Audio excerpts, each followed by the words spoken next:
और हमारे साथ जुड़े न जाने कितने सारे लोगों की अच्छी सेहत के लिए बहुत आवश्यक है समझना। जिसमें पहले हमने बात करी गोल सेटिंग के बारे में, उसके बाद हमने बात करी कि किस प्रकार से एक ओवरवेट बहुत बड़ा बर्डन है, राइट, हमारे डे टू डे लाइफस्टाइल में। देन हमने बात करी be a carbohydrate detective, right, कि आपके खाने में कितना कार्बोहाइड्रेट है उसको डिटेक्ट किया जाए। साथ ही साथ एक बहुत ही इंपॉर्टेंट, बहुत ही अवेयरनेस क्रिएट करने वाला टॉपिक, क्या meal replacement, is it a healthy.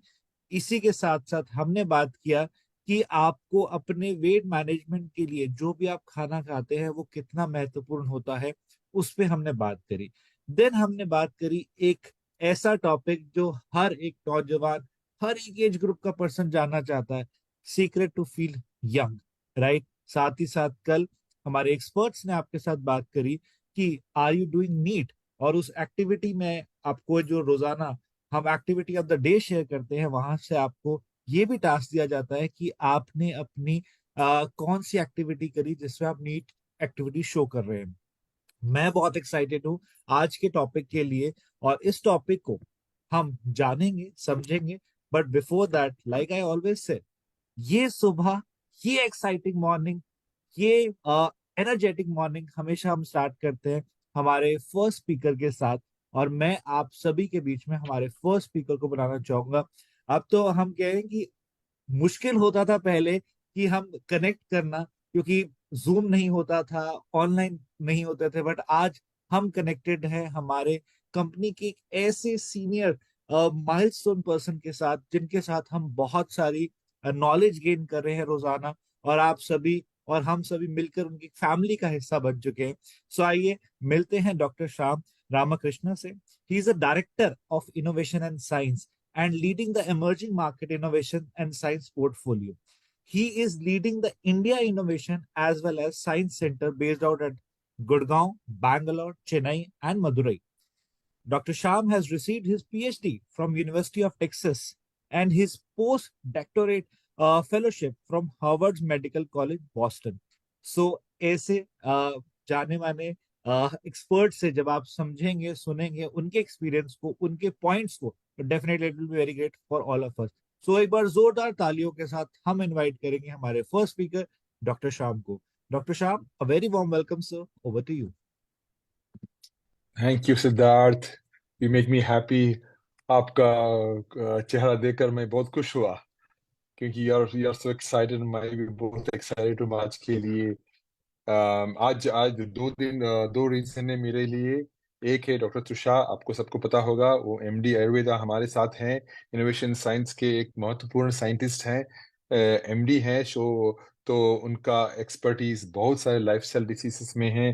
तो मैं बहुत एक्साइटेड हूँ कि एक एक इम्पोर्टेंट टॉपिक वो पसंद करने वाली है। दूसरा चीज, मैं एक्साइटेड हूँ कि आज करवा चौथ है, तो स्पेशल डे फॉर विमेन।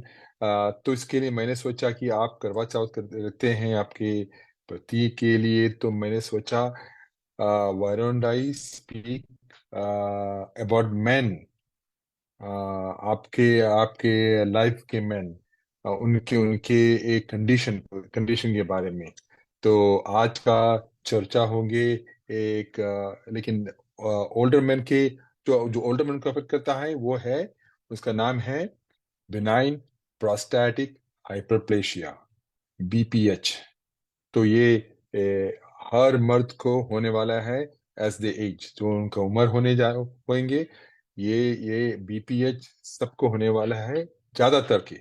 लेकिन बीपीएच क्या है?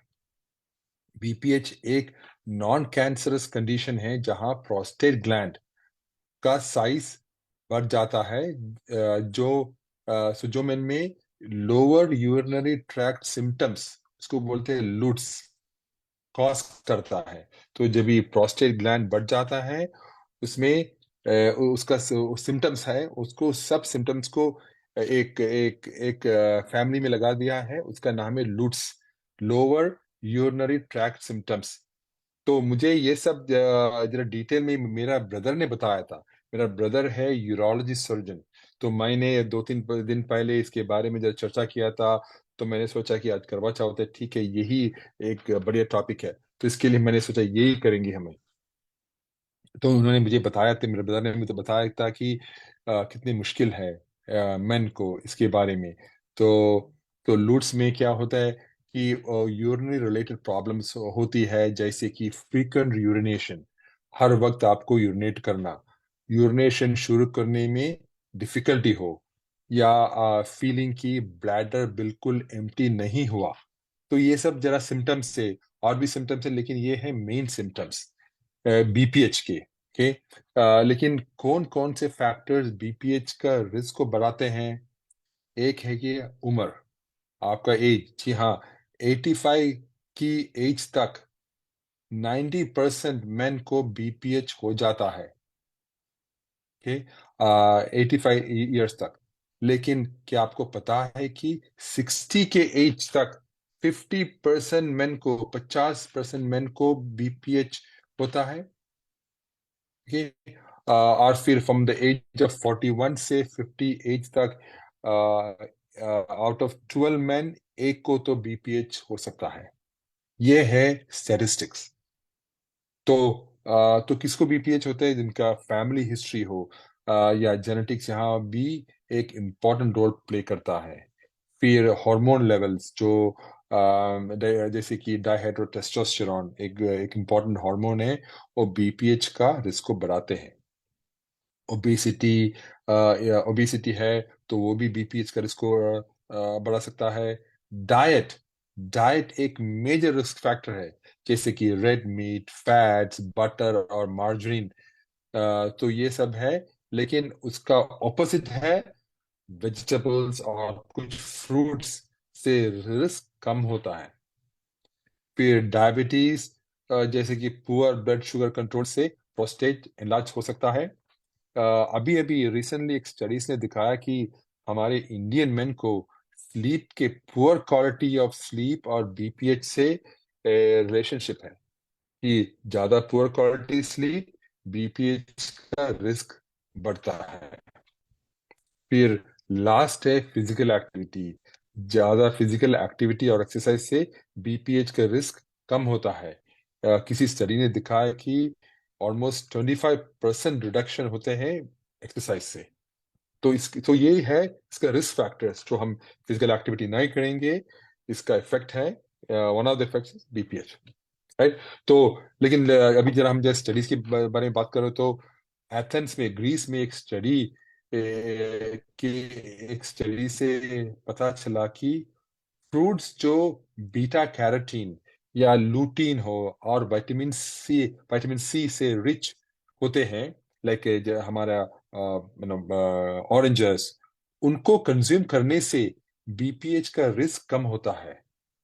और दूसरी तरफ मैंने बताया कि हाई फैट डाइट, स्पेशली जो बटर है, बटर खाते हैं, या मार्जरीन से रिस्क बढ़ता है। फिर और एक रिसर्च पेपर बताया था कि अगर हम लाइफस्टाइल मॉडिफिकेशन, डाइट और सप्लीमेंट्स के अगर अगर फोकस किया गया, तो इसमें भी कुछ फर्क इफेक्ट होते हैं। ये एक स्टडी दिखाता है कि मॉडरेट एक्सरसाइज, जिंक और विटामिन डी जैसे डाइटरी चॉइसेस, और कुछ स्पेसिफिक सप्लीमेंट जैसे कि सॉ पमेटो से बीपीएच के सिम्टम्स पर पॉजिटिव इफेक्ट होता है। फिर कुछ अलग स्टडीज पे दिखाया है कि फ्लैक्सीड एक्सट्रैक्ट, यो पंपकिन सीड एक्सट्रैक्ट, जैसे इन एक्सट्रैक्ट्स को बीपीएच के ऊपर कुछ फर्क पड़ता है, कुछ अच्छी तरह की इम्पैक्ट होता है। तो ये सब नेचुरल सप्लीमेंट्स का बेनिफिट है, लेकिन सब सप्लीमेंट्स बेनिफिशियल नहीं होता, वो तो है, वो तो पता है। लेकिन ये फ्लैक्सीड है, पंपकिन सीड एक्सट्रैक्ट है, सॉ टोमेटो है, ये सब बीपीएच को कंट्रोल करने में मदद करता है, वही रिसर्च पेपर दिखा रहा है। तो हमारे निष्कर्ष ये है कि लाइफस्टाइल, डाइट और फिजिकल एक्टिविटी चेंजेस से बीपीएच के सिम्टम्स को मैनेज किया जा सकता है, और उसके रिस्क को भी रिड्यूस किया जा सकता है। तो आखिर में एक इम्पॉर्टेंट बात कहना चाहूंगा, ये ऑफ कोर्स यहाँ या आज करवा चौथ है, लेकिन हमारे जिंदगी में बहुत सारे इम्पोर्टेंट मेन होते हैं, पिताजी और पार्टनर्स, बेटे, भाई, चाचा जी और दोस्त। तो उनका स्वास्थ्य हमारे लिए महत्व रखता है, राइट? और वो हमारे जिंदगी में खास तरीके से असर करता है। तो हम बहुत कुछ कर सकते हैं उन मर्दों की मदद करने के लिए, ताकि वो लंबी और स्वस्थ जिंदगी जिए। जैसे उन्हें उन्हें डॉक्टर्स के पास रेगुलर जाने जाने और हेल्थ डाइट और एक्सरसाइज रूटीन मेंटेन करने के लिए encourage करना।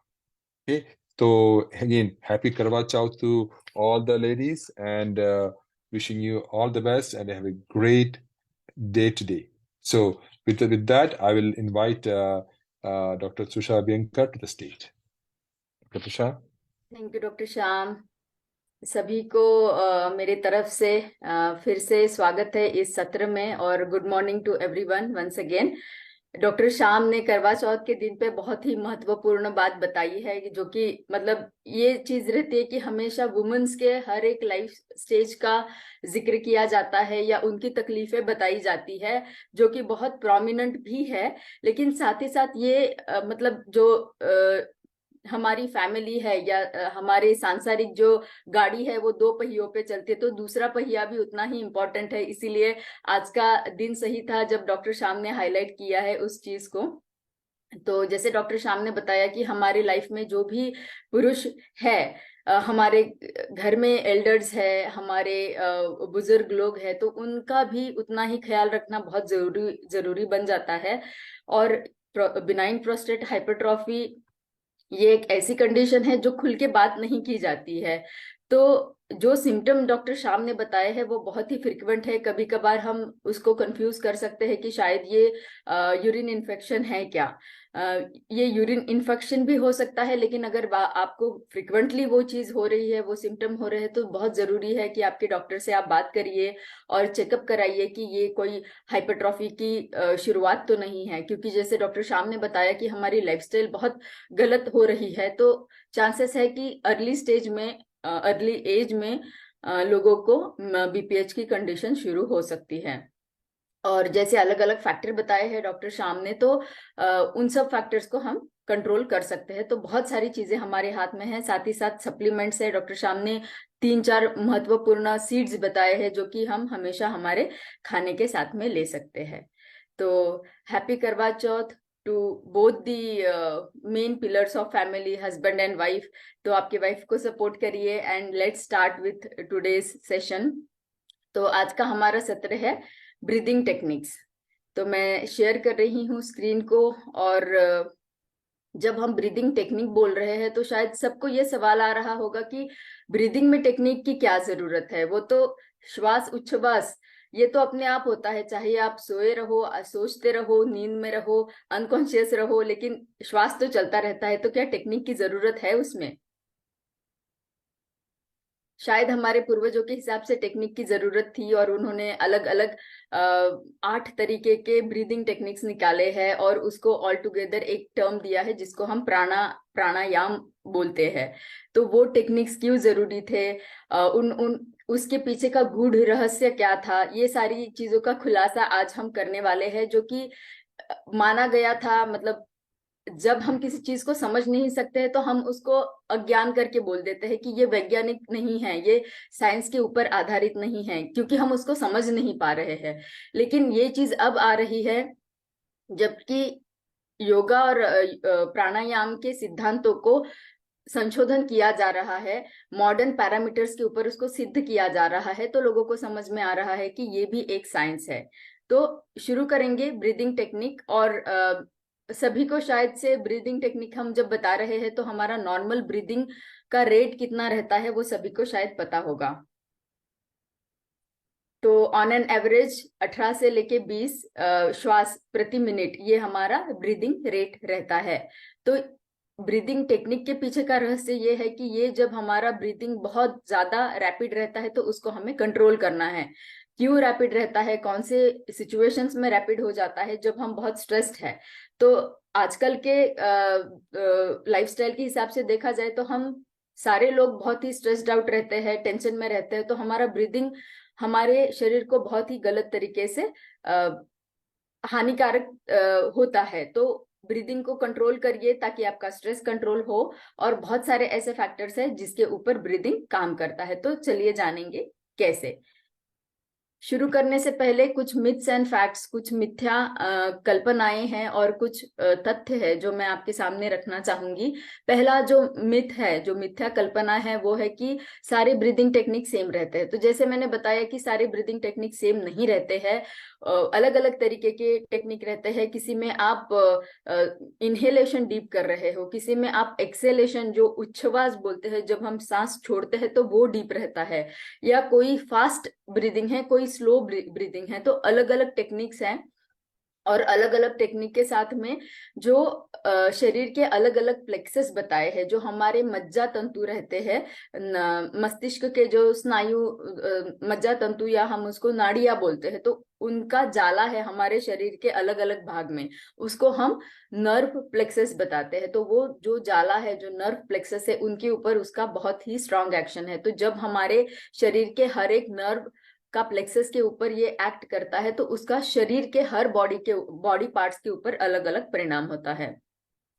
दूसरी मिथ्या कल्पना ये है कि इसका कोई साइंस नहीं है, लेकिन जैसे मैंने बताया है कि बहुत सारे रिसर्च हो रहे हैं, भारत में ही नहीं, भारत के बाहर, ग्लोबली, हर एक दुनिया के कंट्री में ये रिसर्च हो रही है, संशोधन हो रहा है। उनके जो साइंटिस्ट है वो देख रहे हैं कि कैसे अगर आप आपके ब्रीदिंग को कंट्रोल करते हो तो स्ट्रेस एंजाइटी को कम करने के लिए और ओवरऑल आपके शरीर के वेलबींग के लिए उसका कैसे फायदा होता है। तीसरी मिथ्या कल्पना ये बताई है कि आपको शायद घंटों घंटों प्राणायाम करना पड़ेगा, तब कहाँ जाके आपको फायदा होगा। लेकिन ये देखा गया है, और यही ब्यूटी हम बताएंगे कि जो योगिक कल्चर में बताया है कि आप बहुत ही शॉर्ट टाइम में कंफर्टेबली कहीं भी बैठ के, ऑफिस में बैठे हो वहां भी 10 मिनट के लिए ही चाहिए, आप ब्रीदिंग को कंट्रोल करने का ट्राई करिएगा, और आपको उसका इफेक्ट मिलेगा जो कि किसी फिजिकल एक्सरसाइज के बराबर है। तो जैसे फिजिकल एक्सरसाइज के लिए आपको घंटों घंटों टाइम देना पड़ता है, आपको जिम जाना है, ये तो आप घर में ही कर सकते हो, तो इसमें ज्यादा टाइम नहीं देना पड़ता है।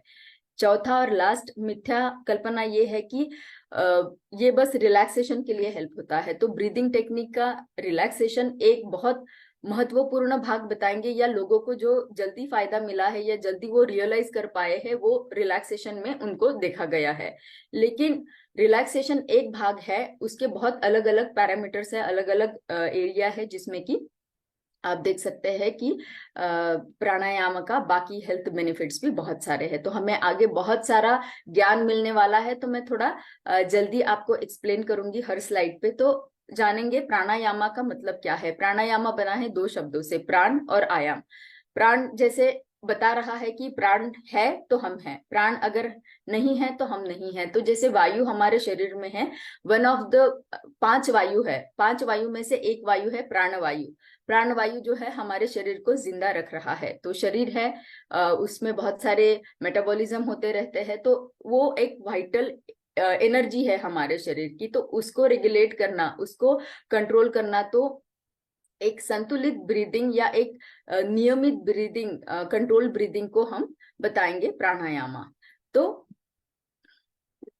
आप सभी को पता होगा शायद से कि 3 प्राणायामा के 3 साइकिल, मतलब 3 स्टेजेस रहते हैं साइकिल के, लेकिन चौथा भी एक है जिसको हम शून्यक बताते हैं। तो शुरू करेंगे पहले से लेके चौथे तक। तो क्या है ये साइकिल? पहली जो चीज है, जब हम इनहेल कर रहे हैं, सांस को अंदर ले रहे हैं, उसको हम बोलते हैं पूरक। शरीर का जो संरचना है उसको आपको इमेजिन करना है कि एक घड़ा है, एक मटका है पानी का। तो पानी का मटका है, लेकिन हम उसमें पूरण कर रहे हैं वायु का। तो उसको समझिए कि शरीर में हमने वायु भरा है। अब वायु भर दिया है, इनहेल किया है, डीप इनहेल, वो अभी नोज के थ्रू जाके नासिका से शरीर में संचरण हो रहा है, शरीर में घूम रहा है। पूर्ण होने के बाद में कुंभ का, जैसे मैंने बताया कुंभ मतलब घड़ा, तो कुंभ घड़े के अंदर वायु को भर के रखना है। तो जो हमारा चेस्ट एरिया है, लंग एरिया है, उसको आपने वायु से भर के रखा है। अब भर के रख के वहां एक पॉज लेना है। यहाँ पे हम हमारे ब्रीदिंग को कंट्रोल कर रहे हैं। अब ये बहुत ही महत्वपूर्ण स्टेप है। कुंभ का क्यों करना है? क्योंकि जब आप हमारी ब्रेथ को इनहेल किया है, होल्ड करके रखा है, जब आप होल्ड करके रखोगे तो उस वायु को, वो जो प्राण है, वो जो ऑक्सीजन है, उसको शरीर में संचरण करने के लिए टाइम मिलेगा, हर एक सेल तक पहुंचने के लिए। और वहां से जो मेटाबॉलिक वेस्ट है, जिसको हम कार्बन डाइऑक्साइड बोलते हैं, उसको खींच के वापस लंग में लेके आने के लिए टाइम मिलेगा। तो जितना ज्यादा आप होल्ड करोगे, उतना ज्यादा आपको शरीर को ऑक्सीजन ज्यादा प्रमाण में मिलेगा और उतना ज्यादा कार्बन डाइऑक्साइड हम बाहर निकाल पाएंगे रेचका के थ्रू। तो रेचका इज द एक्सेलेशन, उच्छ्वास बोलते हैं हम उसे। तो पूरा जो मेटाबॉलिक वेस्ट निकला है वो है कार्बन डाइऑक्साइड। तो ये हो गया रेचका। बाद में है शून्य का। शून्य का ये जो है मिनिमम रेसिडियल एयर जो हम बताते हैं हमारे लंग्स में, तो लंग्स में वो हमेशा बनी रहती है। तो शून्य का ये एक स्टेज है जब आपका पहला साइकिल प्राणायाम का, श्वास उच्छ्वास का पूरा हुआ है और दूसरा साइकिल आप शुरू करने वाले हैं। तो ये एक स्टेज रहता है जब आपको मैक्सिमम आपके शरीर को रिसाइकल होने के लिए और एयर के थ्रू पोषण मिलने के लिए फायदा होता रहता है। तो ये 4 साइकिल हमने समझ लिए हैं। कुंभ का जरूर है, इम्पोर्टेंट है जरूर, लेकिन आपके कैपेसिटी के हिसाब से आपको होल्ड करना है, कैपेसिटी के बाहर जाके होल्ड नहीं करना है। अब जानेंगे कि बाकी हेल्थ बेनिफिट्स क्या है। तो जैसे हमने पहले भी बताया कि बहुत सारे हेल्थ बेनिफिट है। सबसे पहला है स्ट्रेस को कंट्रोल करता है, फिजिकल एनर्जी बनाए रखता है। क्योंकि आपको पता है जब भी हम कोई भी एक्टिविटी करेंगे, हाथ पैर हिलाएंगे, तो सबसे ज्यादा शरीर के हर एक सेल को ऑक्सीजन की मात्रा पर्याप्त रहना जरूरी रहता है। तो उसको पर्याप्त आप कैसे कर पाएंगे? जब आप पानी ज्यादा पिएंगे, उसके थ्रू आपको ऑक्सीजन मिलता है, और जब आप इनहेलेशन करेंगे, अच्छे तरीके से शुद्ध हवा आप ले पाएंगे, तब आपके शरीर में फिजिकल एनर्जी भी बनी रहेगी। स्लीप क्वालिटी अच्छी होगी, क्योंकि कामिंग इफेक्ट वो दिलाता है, स्ट्रेस को कम करता है। तो स्लीप क्वालिटी बढ़ेगी, बेटर फोकस बनेगा और कन्वीनियंट है। जैसे मैंने बताया कि आप कोई प्राणायाम के पार्ट है जिनको खाली पेट करना है, लेकिन मोस्ट ऑफ द नॉर्मल जो ब्रीदिंग हम बताते हैं तो वो आप खाना खाने के बाद भी कर सकते हैं। तो उसके लिए कन्वीनियंस है, कोई भी प्लेस पे करिए, खाने के बाद करिए, खाने के पहले करिए, तो आपके कन्वीनियंस के हिसाब से आप कभी भी कर सकते हो। अब जानेंगे कि हमने बताया है कि क्यों इम्पोर्टेंट है, इसके क्या क्या हेल्थ बेनिफिट है, जनरली हमने जाना है। लेकिन नेजल ब्रीदिंग, क्योंकि श्वास हम मुंह से भी ले सकते हैं, लेकिन नेजल से ही लेना है। और नाक के थ्रू लेने का क्या फायदा है, आप देख पा रहे हो इस डायग्राम में बहुत सारे फायदे हैं। ठीक है, तो योगिक कल्चर में एक श्लोका है, उसका मीनिंग मैं बताऊंगी आपको। वो श्लोका है, नासा ही शिरसो द्वारम, मतलब नाक ही आपके शिर का द्वार है। तो जैसे हमें पता है कि नर्वस सिस्टम ही हमारे पूरे शरीर को रेगुलेट कर रही है। तो जब हम नाक से श्वास ले रहे हैं, इनहेल कर रहे हैं और हमारे सेंट्रल नर्वस सिस्टम को कंट्रोल कर रहे हैं, तो उसके वजह से जो भी हमारे शरीर में बाकी फायदे हैं वो हम यहाँ देख पा रहे हैं। तो मैंने जैसे बताया कि नर्वस प्लेक्सस है अलग अलग हमारे बॉडी में। तो जो माथे भौहों के बीच में रहता है उसे आज्ञा चक्र बोलते हैं। जो षट चक्र हमारे हैं उसमें से 3 चक्र हमने यहाँ दिखाए हैं। एक गले में रहता है, उसको हम विशुद्ध चक्र बताते हैं, और एक हृदय के पास में रहता है, उसको हम अनाहत चक्र बोलते हैं। तो उनके ओम हम यम, ये उसके बीज अक्षर है जो उसको एक्टिवेट करते रहते हैं। तो जब हम प्राणायाम करते हैं तो ये चक्र जो है, ये तीनों चक्र ये एक्टिवेट हो जाते हैं। तो उससे क्या फायदा मिलते हैं? उसे हमारा माइंड के ऊपर हमारा कंट्रोल रहता है, हम फोकस कर पाते हैं काम के ऊपर। नाइट्रिक ऑक्साइड बॉडी में जनरेट होता रहता है, उसके भी फायदे शरीर को मिलते हैं। पैथोजेंस को किल करता है, इसीलिए इम्यूनिटी बढ़ाता है। जैसे मैंने बताया कि ऑक्सीजन शरीर में बहुत ही इंपॉर्टेंट है, जो कि जब हम बताते हैं कि जब बॉडी ऑक्सीजनेटेड रहती है तो कुछ पैथोजेंस को शरीर में रहने के लिए जगह नहीं रहती है, क्योंकि ऑक्सीजनेटेड शरीर में वो जो पैथोजेंस है वो नहीं रह पाते हैं, वो किल हो जाते हैं। तो उसके वजह से पैथोजेंस डिस्ट्रॉय होते रहते हैं और हमारी इम्यूनिटी साथ ही साथ बढ़ती जाती है। फैट शरीर से निकलता है। अब फैट शरीर से कैसे निकलता है इसका एक साइंस भी हम आगे बताने वाले हैं। हार्ट रेट को कंट्रोल करता है, उसको रेगुलेट करता है, आपके बॉडी टेम्परेचर को भी कंट्रोल करता है। डॉक्टर श्याम एक बहुत अच्छा एग्जाम्पल हमेशा शेयर करते हैं, जो कि एक योगी का है, जो जापानीज योगी था, जिन्होंने बहुत ही ठंडे, मतलब जैसे बर्फीले पहाड़ के ऊपर अपने सांस को कंट्रोल करके उन्होंने वहां सर्वाइव हुए हैं, जिंदा रहे हैं। पूरा ही बर्फ है और बिना किसी बॉडी के ऊपर कवरिंग के उस योगी ने अपने शरीर को जिंदा रखा। तो वो कैसे जिंदा रखा? वो योगिक प्रैक्टिस से, क्योंकि प्राणायाम से आप आपके बॉडी का टेम्परेचर भी कंट्रोल कर सकते हो। आपकी डायफ्राम को जो डोम शेप एक स्ट्रांग मसल रहता है बिलो दी लंग्स, उसको वो कंट्रोल करता है। टॉक्सिन्स को निकालता है, जैसे हमने बताया कि एक्सेल इनहेल करता है, कार्बन डाइऑक्साइड निकलता है, ब्लड फ्लो इंप्रूव होता है और एनर्जी, ओवरऑल एनर्जी बनी रहती है। तो ये सारे हो गए हमारे शरीर के क्या क्या फायदे, मतलब एक ब्रीदिंग से कितने सारे फायदे हमारे शरीर को मिल रहे हैं। अब जैसे हमने बताया कि स्ट्रेस ही ज्यादा हम लोगों को पता है कि कैसे स्ट्रेस, प्राणायाम स्ट्रेस को कंट्रोल कैसे कर सकता है।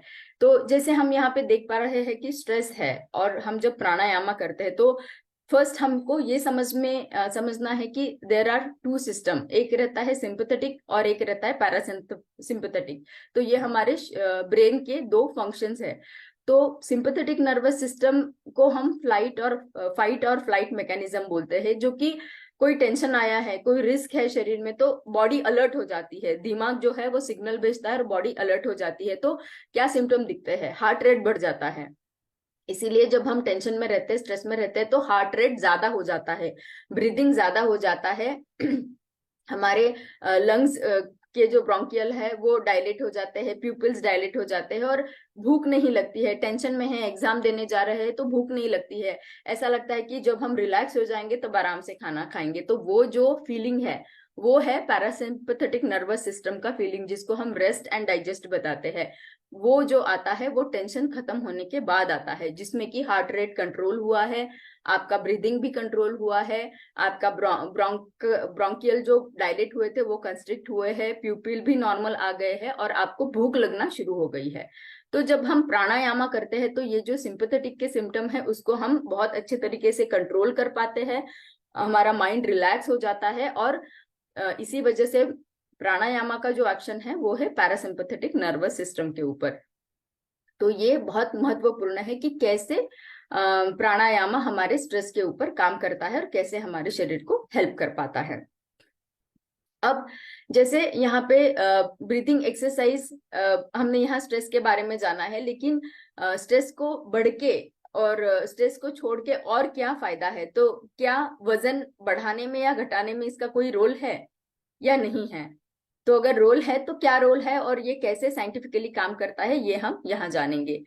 तो जब एक्सरसाइज, ब्रीदिंग एक्सरसाइज करते हैं हम, तो बहुत सारे स्टडीज जो है वो देखे गए हैं। एक स्टडी देखा था यूनिवर्सिटी ऑफ कोलोराडो, उसमें उन्होंने देखा है कि कैसे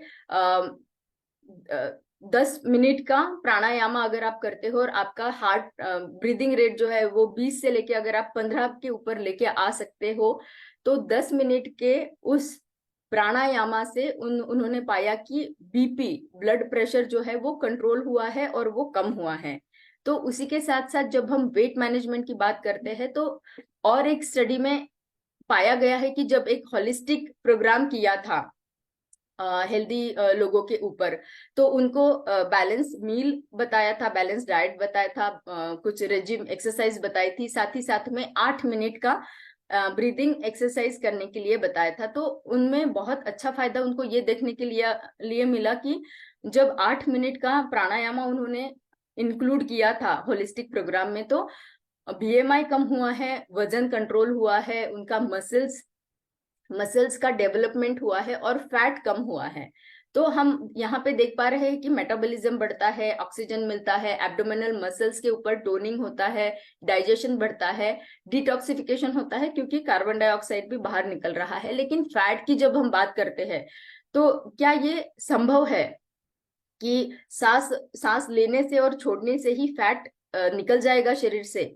मतलब संशोधन में वो जो स्टडी हुआ है, क्लिनिकल स्टडी लोगों के ऊपर, हेल्दी वॉलंटियर्स के ऊपर, उसमें देखा गया है कि फैट तो निकल गया है, लेकिन क्वेश्चन ये आता है, सवाल ये आता है कि सच्ची में फैट निकल सकता है क्या? और अगर निकल सकता है हाँ, तो वो जाता कहाँ है, तो उसके पीछे का साइंस क्या है, तो ये हमें यहाँ जानना है कि अगर एक्सरसाइज मतलब ब्रीदिंग टेक्निक से, ब्रीदिंग एक्सरसाइज से अगर फैट निकलता है तो वो कहाँ जाता है। तो ये क्यूरियोसिटी का क्वेश्चन है, ये आई ओपनिंग फैक्ट है हम सबके लिए, तो ये बहुत इंटरेस्टिंग है, ध्यान देके सुनिएगा क्योंकि ये बहुत ही आपको लाभदायी रहेगा आगे जाके भी। तो संशोधनकर्ताओं ने, उनके टीम ने एक कैलकुलेशन बनाया जब उन्होंने ऑब्जर्व किया कि फैट कम हुआ है, तो फैट जाता कहाँ है, तो उन्होंने एक केमिकल रिएक्शन उनको पता चली कि क्या होता है शरीर में। ये है हमारा शरीर का फैट, जो एक स्पेसिफिक कंपोजिशन से बना हुआ है, तो वो मिलके बनता है फैट। अब जब हम सभी को पता है कि अगर हमें किसी चीज को जलाना है तो हमें ऑक्सीजन की जरूरत रहती है, तो जब ये फैट ऑक्सीजन के साथ मिलता है और उनकी रिएक्शन होती है तो उसके कुछ बाय प्रोडक्ट निकलते हैं। तो उसमें से जो है बाय प्रोडक्ट में से पानी भी एक है, और बाकी जो हमारे शरीर का मतलब एनर्जी है, पानी और एनर्जी, तो इस रिएक्शन से जो पानी और एनर्जी मिलती है वो शरीर में यूज हो जाती है, उसका उपयोग हो जाता है। और जलने के बाद हमेशा क्या निकलता है? Carbon dioxide. तो सवाल ये है कि ये ऑक्सीजन आएगा कहाँ से और ये कार्बन डाइऑक्साइड जाएगा कहाँ पे? ठीक है, तो जब आप ज्यादा से ज्यादा प्राणायाम करोगे तो ज्यादा से ज्यादा ऑक्सीजन हमारे शरीर में बना रहेगा, और एक्सेल जब करोगे तो जो ये टॉक्सिन हमारे शरीर में है, कार्बन डाइऑक्साइड, ये बाहर निकल जाएगा।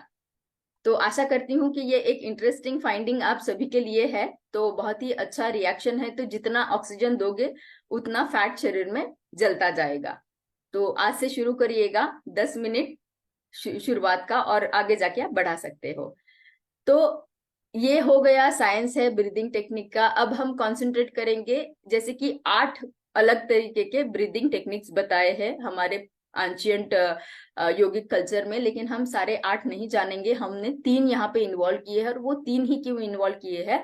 क्योंकि उन 3 का हमारे शरीर के ऊपर या फैट बर्निंग के ऊपर, वेट मैनेजमेंट के ऊपर बहुत अच्छा फायदा है। तो ये आप यहाँ पे देख पा रहे हो कि एब्डोमिनल डायफ्राम ब्रीथिंग, डायफ्राम आपने पहले वाले स्लाइड में देखा था कि लंग्स के नीचे का जो एक डोम शेप का स्ट्रांग मसल है, उसका बहुत बड़ा रोल रहता है। तो डायफ्राम ब्रीथिंग के वजह से आपकी लंग कैपेसिटी बढ़ती है, वो मसल आपके एब्डोमिनल मसल्स को स्ट्रांग करता है, आपके शरीर को टोनिंग करता है, स्ट्रेस एंजाइटी को कम करता है, और ब्लड प्रेशर को भी कंट्रोल करता है। तो ये हो गया डायफ्रामेटिक ब्रीथिंग का फायदा।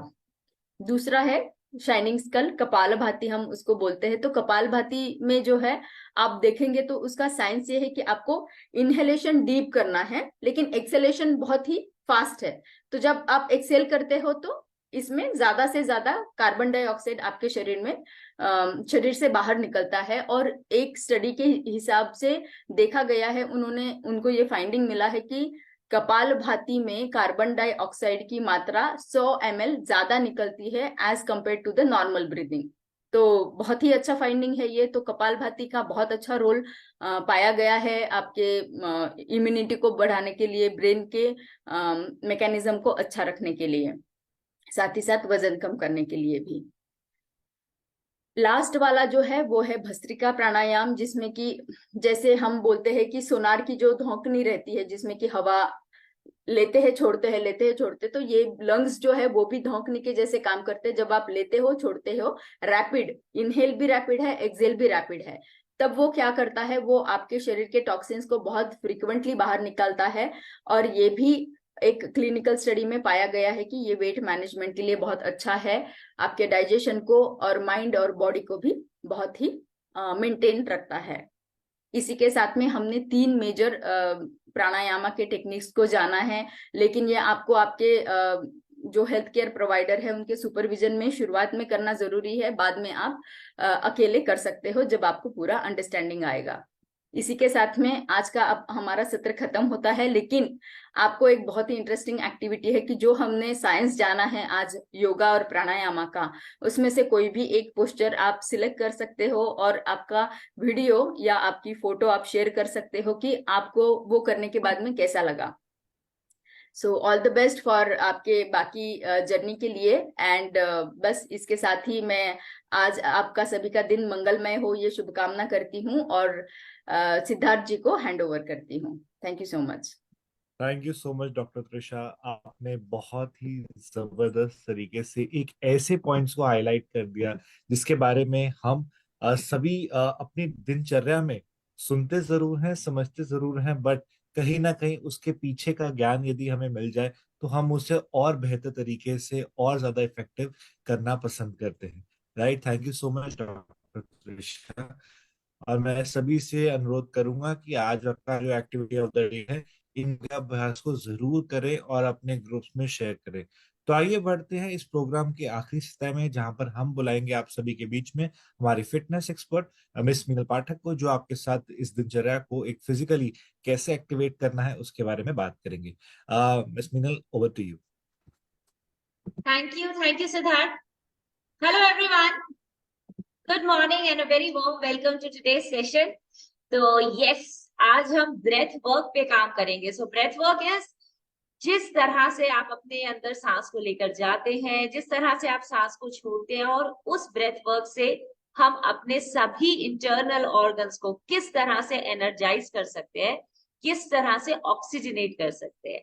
इनफैक्ट आप देखिएगा, अगर आप ऑफिस में बैठे हैं और आपको थोड़ा सा स्ट्रेस है और आप कॉन्सेंट्रेट नहीं कर पा रहे हैं, आप ऐसा फील कर रहे हैं कि आप थोड़ा डिजी हैं, एनर्जी फील नहीं कर रहे हैं, सिर्फ 2 मिनट के लिए अगर आप अपने आप को साइलेंट कर मेडिटेशन कर लें, या 2 मिनट के लिए मेडिटेशन में डीप ब्रीदिंग कर लें, आपको ऐसा लगेगा कि जैसे यू आर कंप्लीटली चेंज्ड, आप बिल्कुल नए हो जाएंगे अगर आप सिर्फ 2 मिनट दें अपने आप को डीप ब्रीदिंग के लिए।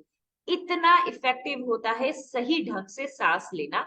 लेकिन जिस तरह से हम सारे दिन में बिजी रहते हैं, तो कई बार हम सबसे इम्पोर्टेंट चीज किस तरह से हम सांस ले रहे हैं उस पर ही ध्यान नहीं देते। और जनरली इस तरह का पोस्चर होता है हमारा, कंधों को हम ऊपर कर लेते हैं बिकॉज हम कुछ स्क्रीन्स के आगे होते हैं या जो भी काम कर रहे होते हैं उसमें हम स्ट्रेस्ड हो जाते हैं। सो शोल्डर्स को खोल के, चेस्ट को खोल के बिना हम थोड़ा सा कंधों को ऐसे उठा लेते हैं, और काम करते हुए ये सारे के सारे जो हमारे मसल्स हैं, जॉ लाइन, यहाँ पर टेम्पल्स, इनफैक्ट यहाँ पर ऐसा भी कुछ करते हैं, फ्राउन लाइंस ले आते हैं, ये 11 कर लेते हैं, ऐसे पूरा का पूरा ये जो एरिया है स्कल के अराउंड, इसको पूरा टेंस जितना भी कर सकते हैं उस तरह से, यहाँ तक कि जो आपकी टंग है उसको ऊपर पैलेट पे लगा के स्ट्रेस्ड एक मोड में आके ऐसे काम करते हैं। आपको पता है इस तरह हम सांस कहाँ तक लेते हैं? यहाँ तक। इतना क्विक होता है हमारा ब्रेथ वर्क कि हम यहाँ तक सांस लेकर निकाल देते हैं, आपको पता भी नहीं लगता आपने कब सांस, इतना क्विक। तो आइए आज हम प्राणायाम और ब्रेथ वर्क पे काम करेंगे। आप कंफर्टेबल पोजीशन में बैठ जाइए, और हम थोड़ा सा, अगर आप जमीन पे बैठने में आपको प्रॉब्लम नहीं है तो बहुत बढ़िया एक कुशन लीजिए, उस कुशन को अपने हिप्स और मैट के बीच में स्क्वीज कर लीजिए। मतलब आप जिस तरह से ऐसे बैठते हैं, इस तरह से अगर आप थोड़ी देर तक बैठे, आप रियलाइज करेंगे कि अगर आप थोड़ी देर तक लंबा बैठते हैं तो आप अपने जो कमर के नीचे, यहाँ पर जो टेल बोन वाला एरिया होता है, अगर इधर सपोर्ट नहीं है तो आप यहाँ से गोल गोल गोल गोल होना शुरू होते हैं, और by the end of it आप ऐसे हो जाते। और अगर आप यहीं पर सपोर्ट देते, मतलब ये वाला जो एरिया है आपका, आप अपने टेल बोन को जिस तरह से बैठे हैं वहां सपोर्ट दे दीजिए, उसके बाद आपकी कमर खुद सीधी हो जाए। आपको ये पूरी की पूरी पीठ को धक्का देने की जरूरत नहीं पड़ेगी। बहुत सारे लोगों को ऐसा लगता है कि जो आपकी स्पाइन है, इस पूरी स्पाइन को हमें सपोर्ट देता है। आप देखिएगा, अगर आप इस तरीके से बैठते हैं, और ये सिर्फ जमीन पे बैठने का तरीका नहीं है, आपके ऑफिस में जितनी भी चेयर्स हैं उस पे भी अगर आपकी लोअर लंबर स्पाइन सपोर्टेड नहीं है, आपका सिट्स बोन्स, बेस जिसपे आप बैठ रहे हैं, अगर वहां आपके पास सपोर्ट नहीं है, तो आपकी जो कमर है ना, वो किसी भी हालत में आप उसको रख लीजिए, उसको बेस ही नहीं मिलता, उसको सपोर्ट ही नहीं मिलेगी। हम सभी की जो स्पाइन है वो एस शेप में होती है, और हर किसी के L4 L5 सी के C1 C2 ये सब अलग तरीके के होते हैं और अलग अलग पोजीशंस पे होते हैं। तो सिर्फ बेस को सपोर्ट करने के बाद आपकी जो स्पाइन है वो इसका करेक्ट फॉर्म देगी। लंबी गहरी सांस के साथ अपनी रीढ़ की हड्डी को सीधा रखेंगे, अपने हाथों को ज्ञान मुद्रा में भी थंब और इंडेक्स फिंगर को जोड़ के अपने घुटनों पे रखें। पूरे प्राणायाम के टाइम आप अपने शोल्डर्स को आगे की तरफ खींचकर ऐसे लंबा करके हाथ नहीं बैठेंगे। बहुत ही कंफर्टेबल पोजीशन होनी चाहिए, ऐसी पोजीशन जिसमें आपकी छाती खुली हो, आप आराम से सांस ले सके। तो बहुत अच्छा होगा कि कॉटन के कपड़े सांस ले सके, जिन कपड़ों में आप अच्छे से वो डालें आपने, थोड़े ढीले कपड़े, और ऐसी जगह पे बैठे जो थोड़ी खुली हो, जहां पर आप आराम से सांस ले सके। अगर ओपन एरिया है तो बहुत ही बढ़िया है, आपके आसपास पेड़ हैं, प्लांट्स हैं, अपने गार्डन में या अपनी बालकनी में खुले में बैठे हैं तो बहुत ही बढ़िया है। बिकॉज आप जितना ऑक्सीजन अच्छे से अंदर लेंगे वो आपके अंदर जाके एकदम से आपको पूरा रेजुविनेट और रिफ्रेश करेगा। आई थिंक वो आपको सब बता दिया गया है प्रेजेंटेशन। तो एक लंबी गहरी सांस लेंगे, आप आंखों को खोल के भी रख सकते हैं, और अगर आपको कंफर्टेबल लगे तो आप आंखें बंद भी कर सकते हैं। ज्ञान मुद्रा में ही बैठेंगे, लंबी गहरी सांस लेंगे। पहले सांस लेने से पहले इस बेली ब्रीदिंग को फील कीजिए, मतलब अपने पूरे पाम को अपने बेली बटन, अपने नाभि पे रखिए। लंबा गहरा सांस अंदर लेंगे। जब आप सांस को अंदर लेंगे तो आपकी जो ये बेली है वो बाहर की तरफ निकल गया। आप सांस को छोड़ेंगे तो आप अपनी पूरी बेली को अंदर की तरफ स्क्वीज करेंगे। फिर सांस को लेंगे, फिर सांस छोड़ेंगे, फिर सांस को लेंगे, फिर सांस छोड़ेंगे, फिर सांस को अंदर लेंगे, सांस को छोड़ेंगे, फिर सांस को अंदर लेंगे, इस तरीके से। लेकिन अब हम सांस को इक्वलाइज करेंगे, मतलब इक्वल टाइम के लिए लेंगे। सो इनहेल भी हम 5 काउंट्स के लिए करेंगे और एक्सहेल भी हम 5 काउंट्स के लिए करेंगे। मैं काउंट करूंगी, आप बस मेरे साथ गाइडेड करिए। एक लंबी गहरी सांस लेंगे, लेट्स स्टार्ट। 1 2 3 4 5। अब एक्सहेल करेंगे, धीरे धीरे सांस को छोड़िए। 1 2 3 4 5। 5 तक आते हुए अपने नाभि को पूरा अंदर स्क्वीज करके ऊपर की तरफ खींच लीजिए। डायाफ्रेगमेटिक ब्रीदिंग, जितना अंदर और ऊपर आप अपने डायफ्राम के थ्रू कर सकते हैं। दोबारा से करेंगे, लंबी गहरी सांस।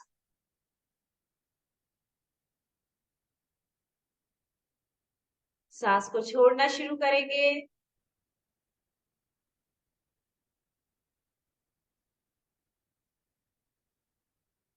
फिर एक लंबी गहरी सांस अंदर,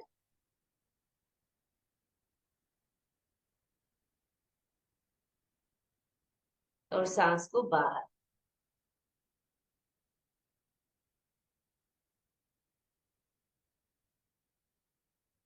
लंबी गहरी सांस अंदर,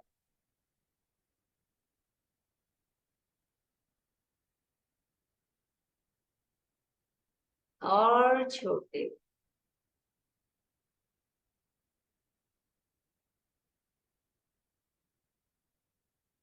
अभी हमने दो बेसिक्स किए, सांस को अंदर लेना और सांस को छोड़ना। एक और भी इसमें बहुत इंपॉर्टेंट बेसिक होता है, वो होता है सांस को रोकना। तो इस बार हम सांस भरेंगे, सांस को रोकेंगे और फिर सांस को छोड़ेंगे। सो 5 5 5। 5 काउंट्स के लिए सांस को अंदर लेंगे, 5 काउंट्स के लिए सांस को रोक के रखेंगे, और 5 काउंट्स के लिए सांस को एक्सहेल करेंगे। तीनों हिस्सों को इक्वलाइज। आइए, लंबी गहरी सांस अंदर, सांस को रोक के रखिए। अब धीरे से सांस को छोड़िए।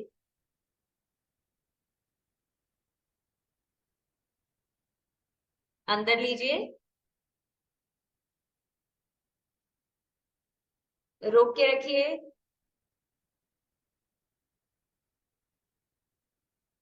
छोड़िए।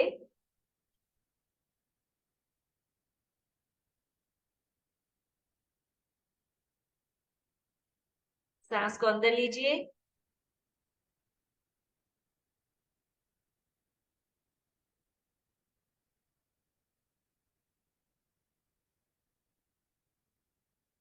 छोड़िए,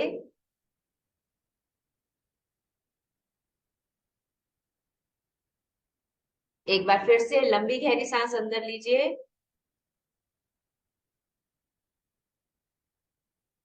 रोक कर रखिए,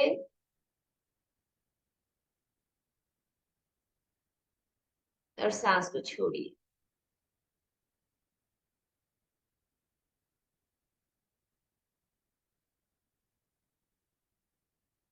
एक बार फिर से लंबी गहरी सांस अंदर,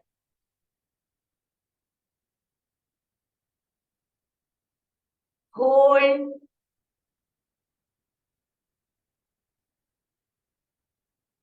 और फिर सांस को रोकिए।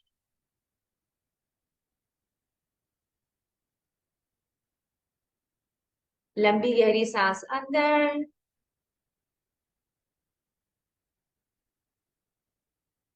होल्ड,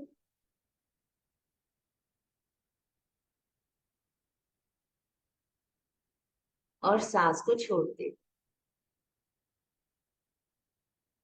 अपने दोनों हाथ चेस्ट पे, ऊपर और थोड़ा सा नीचे। लंबी गहरी सांस अंदर,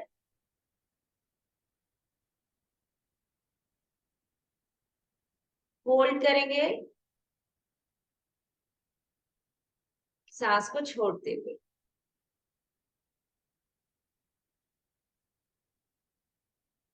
जब आप सांस को अंदर लेंगे, आपकी चेस्ट को फूलता हुआ महसूस कीजिए।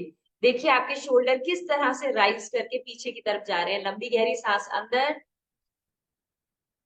अपनी बेली से, मणिपुरा चक्र से, हार्ट से, यहाँ तक कि थ्रोट चक्र तक, पूरे के पूरे आपके जिस तरीके से सांस अंदर जा रहा है बाहर आ रहा है, इसको कनेक्ट कीजिए अपने आप से। लंबी गहरी सांस अंदर, होल्ड, एक्सेल।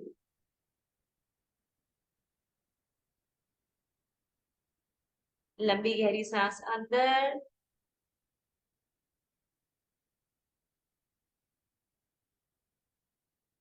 होल्ड,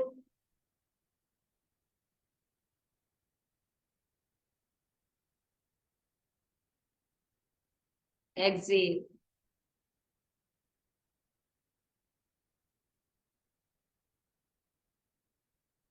लंबी गहरी सांस अंदर,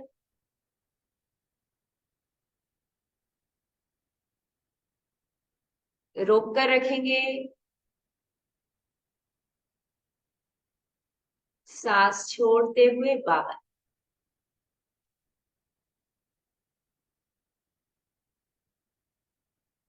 आपने देखा अभी मैंने किसी भी और क्रिया के बारे में बात नहीं की। ना ये बोला कि आप थॉट्स मत लेकर आइए, ना ये बोला अपने मन को शांत कीजिए, ना ही ऐसा कुछ बोला कि कुछ नहीं सोचना है। बट फिर भी आपका मन इतना शांत हो गया कि बीच बीच में आप वो स्टेजेस भी आ गए जब आपके माइंड में कोई थॉट नहीं था। सो ये जो मेडिटेटिव वाली स्टेट है, ये बहुत आराम से आप सिर्फ अपने सांस के आदान प्रदान से भी अचीव कर सकते हैं। जितना गहरा आप अपना सांस ले सकते हैं, उतना डीप आप इसको लीजिए, आप रियलाइज करेंगे कि कितना शांत हो जाता है अपना मन। और एक बहुत ही क्विक हैक भी किया अभी हमने, आपने अपने ब्रेन को काउंट करने का काम दिया, जैसे 1 2 3 4 5। तो आप देखेंगे जब आप लंबी गहरी सांसें ले रहे हैं, आपका माइंड इस काउंट को कर रहा है, 1 2 3 4 5, 1 2 3 4 5, और वो बहुत ज्यादा थॉट्स की तरफ नहीं आ रहा है। तो हर समय जब आप इस तरह से मेडिटेशन या डीप ब्रीदिंग करेंगे, अपने दिमाग को कुछ काम दे दीजिए, वो काम करेगा और आपको फिर बहुत ज्यादा थॉट से बम्बार्ड नहीं करेगा। लेकिन कभी भी ऐसे मेडिटेशन और डीप ब्रीदिंग की क्रिया इस तरह से मत स्टार्ट कीजिएगा, अब मुझे कुछ नहीं सोचना है। जिस तरह से आप ऐसे स्टार्ट करेंगे, आपका जो माइंड है ना, वो ऐसा रिबेल होता है ना। आप the moment you tell it कि अब मुझे कुछ नहीं सोचना है, थॉटलेस, तो वो बहुत सारे थॉट्स आपके अंदर लेकर आए। तो उसके साथ फ्लो करना है आपको, उसके अगेंस्ट खड़ा नहीं करना। तो जैसे ही आप किसी क्रिया में ऐसे बैठते हैं, तो अपने आप को शांत कीजिए, अपने दिमाग को अपने साथ लेकर रखिए, और फिर भी अगर कोई थॉट आपके माइंड में आता है तो उसको फ्लो करवा दीजिए। अपनी अटेंशन को, अपनी एनर्जी को उस थॉट्स को मत दीजिए। ये भी मत सोचिए कि ओ मैं तो बहुत अच्छे से सांस ले रहा था, कि कैसे थॉट्स कैसे आ रहे हैं। बिल्कुल भी उसको एनर्जी मत दीजिए। इस तरह से आपने लंबी सांस ली और आपको ऐसा लगा कि कोई थॉट चल के आया, जाने दीजिए ऐसे, फिर आएगा, फिर जाने दीजिए। वो थॉट्स को आप आने जाने दीजिए, आप अपना जो काम कर रहे हैं उसको करते रहिए। धीरे धीरे ये सभी के सभी डिस्ट्रैक्शंस, सभी थॉट्स शांत हो जाए। आपके दिमाग की ही उत्पत्ति है ना, शांत हो जाए। आइए हम अपना सबसे पहला प्राणायाम करते हैं, जिसका नाम है कपाल भाती। मतलब ये जो आपका फोरहेड है, इसको शाइन करना, कपाल भाती। और हमारा, हम इसे कहते हैं कि यहाँ पर हमारी किस्मत लिखी होती है। मतलब हम जिस तरह से आगे के लिए काम कर रहे हैं, ये पूरी की पूरी बॉडी को हमारे लिए ऑक्सीजनेट करता है। आपकी पूरी दिनचर्या को ये एकदम रेजुविनेट कर सकता है, अगर आप उसको हर दिन करते हैं। थोड़े से डिस्क्लेमर्स है। अगर किसी को कोई अल्सर है स्टमक में, आपकी जो सेंट्रल लाइन है उसकी सेपरेशन है, विच मीन्स की डायस्टेक्स्टाई रेक्टाई है, मतलब प्रेगनेंसी के बाद या आपकी नाभि के आसपास बहुत प्रेशर पड़ने के कारण अगर आपकी नाभि से आपके स्टमक लाइनिंग की सेपरेशन है, आपकी कमर में दर्द है, आपको किसी तरह का हार्ट का प्रॉब्लम है, या आपके हार्ट में पेस मेकर डला हुआ है, इन सभी सिचुएशंस में कपाल भाती, भस्त्रिका, ये जितने भी प्राणायाम है जो आपके दिल पे हल्का सा प्रेशर बढ़ाते हैं, हम उनको अवॉइड करना चाहेंगे। लेकिन अगर आप इसको बहुत कॉशियसली और धीरे धीरे कर सकते हैं तो आप ट्राई कर सकते हैं। नहीं तो जिस तरह से अभी हमने ब्रीदिंग की थी ना, इक्वलाइज कीजिए अपने ब्रेथ को, बिल्कुल प्रेशर डालने की जरूरत नहीं है। बस अपने मन को शांत करना सीखिए। इस तरह से फील कीजिए कि जब आपने सांस ली, आपके अंदर गई अंदर गई अंदर गई, उसको पूरा नाभि तक नहीं, रूट चक्र तक, मतलब जो आपके एक्सक्रीशन ऑर्गन्स है वहां तक लेकर जाइए, वहां तक स्क्वीज कीजिए और फिर रिलीज कीजिए। कपाल भाती में एक हम लंबी गहरी सांस लेंगे, सांस को छोड़ेंगे। सांस को छोड़ने के बाद हम कंटिन्यूअस एक्सेल करेंगे। कैसे? अपने हाथ को एक बार अपनी बेली पे रखिए, और जब हम कंटिन्यूअस एक्सेल करेंगे तो हम नाक के थ्रू मुंह को बंद रख के कंटिन्यूअस एक्सेल करेंगे। जैसे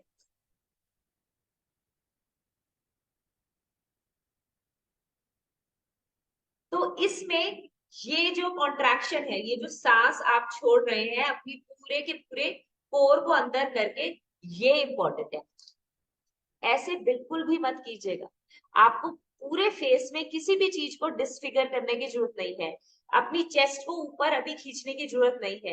रिलैक्स रखिए अपने शोल्डर्स को, रोल्ड बैक रखिए, छाती को भी खोल के रखिए, लेकिन ऐसा बिल्कुल भी करने की जरूरत नहीं है। एक हल्का सा खिलता हुआ भाव आपके फेस पे रहना चाहिए। नाक से सांस छूटेगा, नाक को ऊपर नीचे स्क्वीज भी करने की जरूरत। आराम से बैठेंगे, हाथ को अपने बेली पे रखिए। थोड़े टाइम बाद आपको हाथ भी यहाँ रखने की जरूरत नहीं है।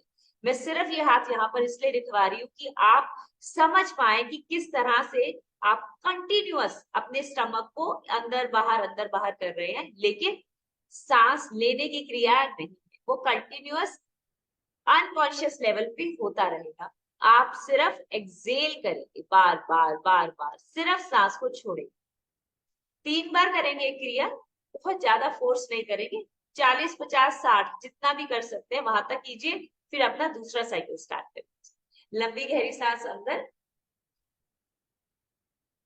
सांस को छोड़ेंगे। आइए स्टार्ट करते हैं, कंटिन्यूअस एक्सेल करेंगे।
थोड़ी देर शांत में बैठेंगे। आपको ऐसा लगेगा कि आपको अभी सांस लेने की जरूरत ही नहीं है, इतनी शांति आ जाएगी आपके अंदर। जरूरी नहीं है कि आपको इतने लंबे तरीके से ही कपालभाति करना है, आप इसको ब्रेक करके करिएगा। मुझे आदत है तो मैं बहुत लंबा कर सकती हूँ, बट जरूरी नहीं है कि बहुत ज्यादा पुश करना है। कपालभाति भस्त्रिका कुछ भी करते हुए आपकी कमर पे प्रेशर नहीं आएगा, सारी अटेंशन आप अपनी कोर मसल्स पे लेकर आएंगे। कोशिश कीजिए कि आपकी सांस लेने की प्रक्रिया में आप अपने आप को शांत करेंगे, अपने आप को एग्रेसिव नहीं करेंगे, बिल्कुल शांत भाव से करें।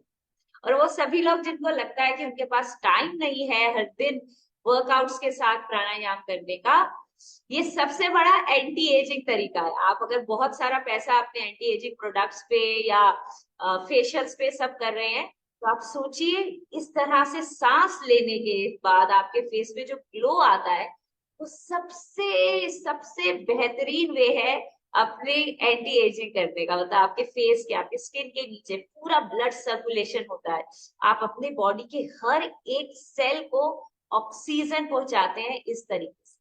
कितना अमेजिंग तरीका। सेकंड करते हैं हम भस्त्रिका।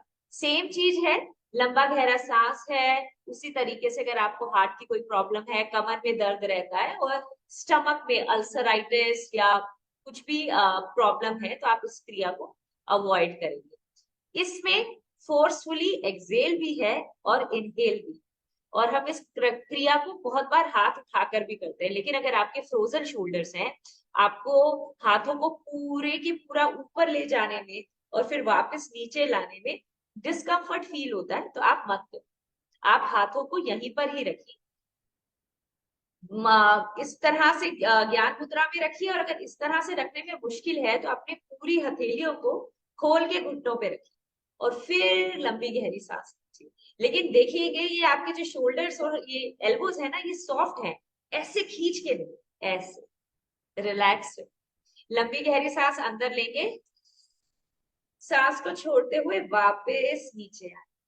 आप इस क्रिया से करेंगे या फिर आप इस क्रिया से करेंगे जिसमें आप कंफर्टेबल हैं। आप ध्यान रखिएगा, यहाँ पर हम जो भी करवा रहे हैं वो आपको अपने हिसाब से करना है, जिस कंफर्ट से आप उस चीज को कर पा रहे हैं आपको उस तरीके से। लंबी गहरी सांस अंदर, सांस को छोड़ेंगे। इसको अब आप अपने तरीके से अपने मोशन में कर सकते हैं, कितनी फास्ट कितनी स्लो, लेकिन बिल्कुल भी ऐसा नहीं करें, रिलैक्स रखें। आइए,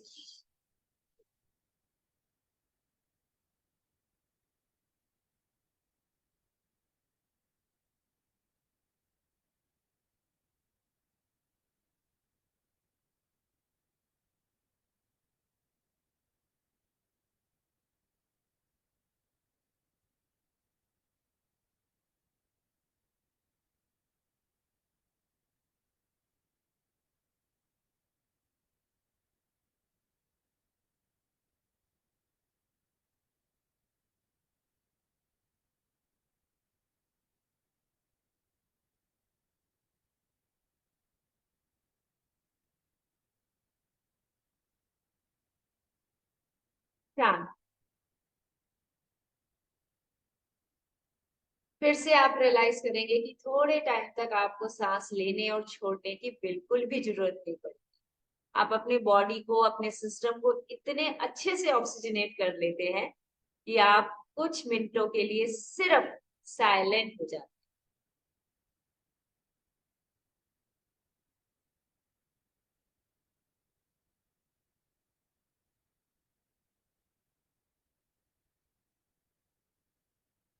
अगर आप अपनी बॉडी से अच्छे से कनेक्ट करेंगे, आप ऐसा फील करेंगे कि हर एक सेल वाइब्रेट कर रहा है, हर एक पार्ट आपकी बॉडी का आपको फील होगा, सांस लेता सांस छोड़ता। सिर्फ स्किन के नीचे नहीं, सिर्फ ऊपर ऊपर हाथों में नहीं, क्योंकि हमने हाथों को मूव किया है, अपनी चेस्ट में भी, अपनी लेग्स में भी, हर जगह आप उस सेल को फील कर सकते। अच्छा, दोबारा करते हैं, फिर देखिएगा और कोशिश करिएगा कि आप अपने आप से इतने अच्छे से कनेक्ट कर पाए। लंबी गहरी सांस को अंदर लेंगे, सांस को छोड़ेंगे।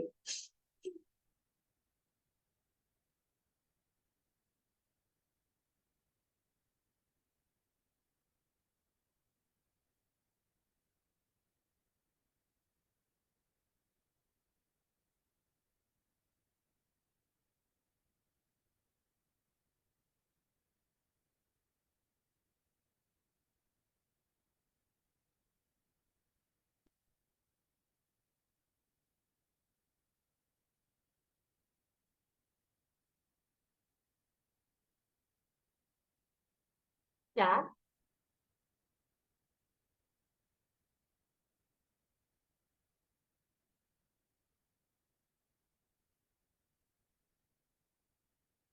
हर उस सेल को फील कीजिए।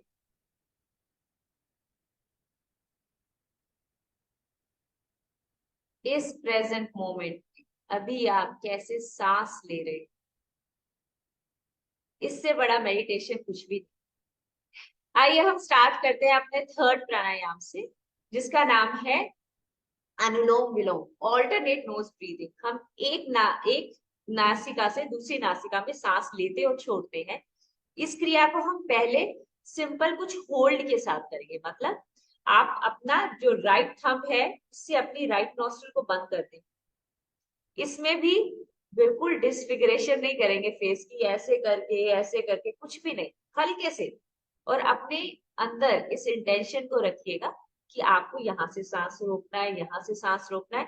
तो आप देखेंगे कि आपको इतना प्रेशर लगाने की जरूरत नहीं है, आपकी बॉडी वैसा करती है जैसी इंटेंशन आप सेट करते हैं। ये क्रिया सभी लोग कर सकते हैं। इसमें आप दिखाएंगे कि आपके लोअर लंबर स्पाइन पे, चेस्ट पे बिल्कुल भी प्रेशर नहीं आएगा।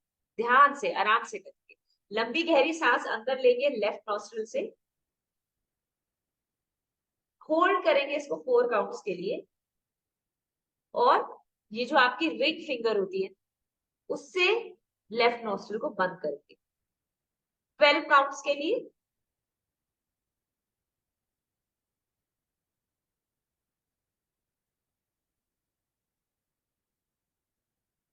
रिलीज करेंगे राइट नॉस्ट्रिल से 8 काउंट्स के लिए।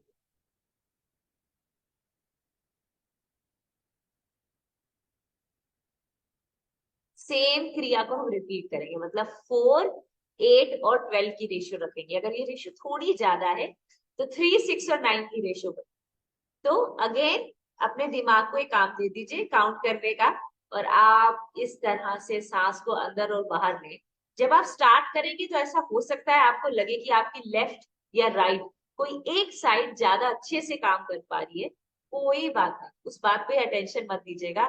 आप सिर्फ इस बात पे अटेंशन दीजिए कि आप इस पल में किस तरह से सांस ले पा रहे हैं, और वो सांस लेने के लिए बहुत ज्यादा ब्लेस्ड फील कीजिए, थैंकफुल फील कीजिए। लंबी गहरी सांस के साथ ऐसे फील कीजिए कि आप इस पल में जीवित हैं।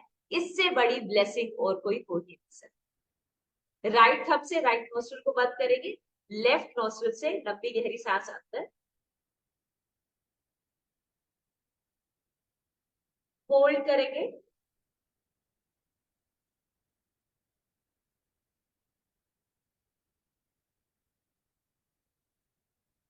रिलीज करेंगे,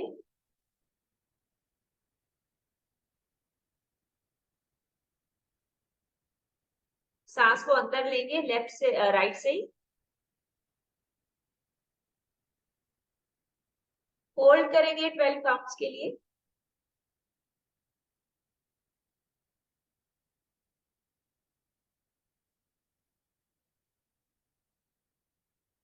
लेफ्ट से रिलीज करेंगे 8 काउंट्स के लिए,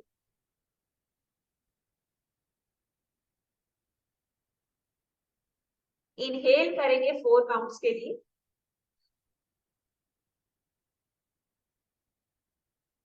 होल्ड,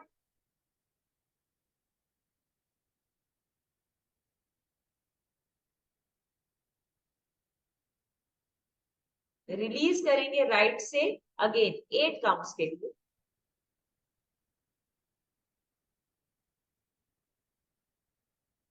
इनहेल करेंगे राइट से 4 काउंट्स के लिए, होल्ड,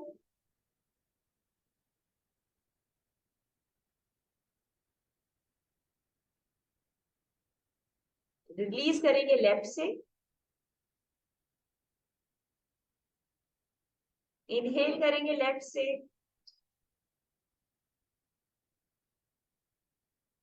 होल्ड करेंगे 12 काउंट्स के लिए,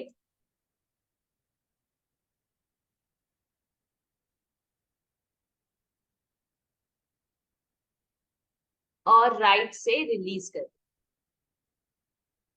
अब 2 मिनट के लिए आंखें बंद करके सिर्फ आप इस क्रिया को बहुत लंबा कर सकते हैं। 2 मिनट के लिए आंखें बंद करके सिर्फ रिलैक्स करें।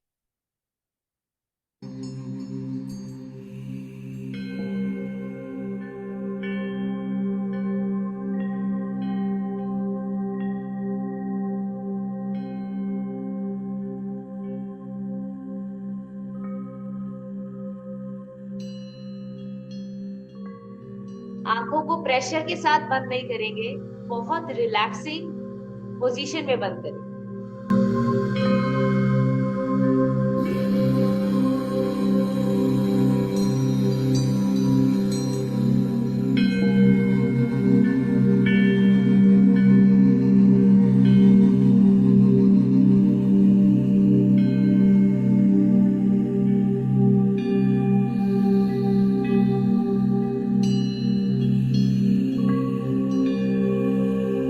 हाथों को रब करते हैं, ये दोनों पाम्स को अच्छे से रब करेंगे आंखों के ऊपर।